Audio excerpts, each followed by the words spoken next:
Before I begin, I want to take a moment to recognize how difficult the past weeks have been for many families as wildfires, especially in Annapolis County, continue to spread. Homes have been lost, and communities are hurting. I want to thank the first responders who continue to put themselves in harm's way to protect people and property. These are difficult times, and they show why strong support for families matters more than ever. That's what we're focused on heading into the fall.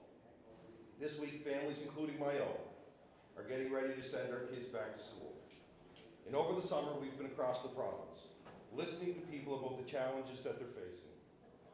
We are bringing forward several bills this fall in the legislature that addresses these concerns. But today, we want to focus on one bill in particular, a bill that's about protecting our kids and supporting our families. I'm pleased to turn the podium over to my colleague, House Leader Ian Rankin, to tell you more. Thanks, Derek. Good morning, everyone. Thanks for being here at the legislature. Today, we want to start a conversation about social media access for children. As a father like Derek, it's a regular conversation in my own household and amongst my friends that also are raising kids about how we deal with the issue of accessing social media, especially in a digital world. Like many parents, I've struggled with the question of when kids should be online and what kind of exposure that they have to social media accounts. After reading and reviewing a lot of the data and evidence, and yes, part of that was the book, The Anxious Generation by Jonathan Haidt, it became very clear to me as parents and legislators that we cannot ignore the impacts of social media on youth mental health. This shouldn't be a partisan issue at all. Experts and parents are sounding the alarm, and we're seeing higher rates of anxiety, depression, and even suicidal ideation among kids who spend too much time on these platforms. That's why this fall I'll be tabling the Social Media Responsibility Act. This legislation would set a minimum age of 16 to access social media accounts in Nova Scotia. We would be the first province in Canada to do this, following the lead of places around the world, Australia, one of them, Norway as well, who are already taking action to protect young people. In Australia, this movement actually started at the state level. That's why we're proposing something similar, and it grew on the national level there in Australia.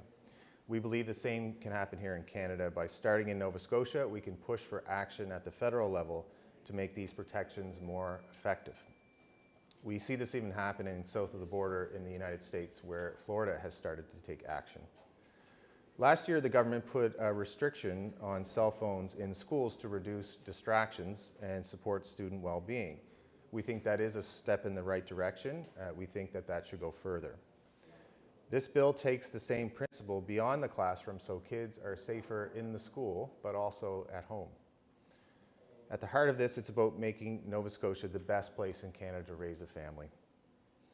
When we were drafting this bill, we knew we needed to consult people who understand both the tech world and the perspective of parents. And one of those people is with us today. We have Jenna Poste. And Jenna is a tech executive, a mother of two, and the co-founder of the Nova Scotia chapter of Unplugged Canada. She's been a champion for policy changes that prioritize kids' mental health and well-being. So at this time, I'm pleased to welcome Jenna to the podium. Thanks, Ian. And thank you to the Nova Scotia Liberal Caucus for bringing this conversation forward in such a meaningful way. As a mom of two and someone who's been working in tech, I see firsthand both the amazing benefits technology can bring, but also the risks that it poses when it comes to children's mental health and development.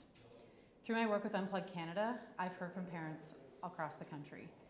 They don't want their kids on social media so long, but it's almost impossible to hold the line when every other kid in the class is online.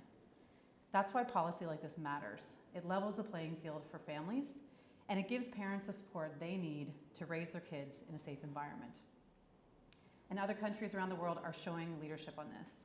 Norway, Australia, they've all moved to protect kids from the harms of social media. And here at home, we have made some amazing steps, restricting cell phones in schools. And now the next natural move is to set a minimum age for social media.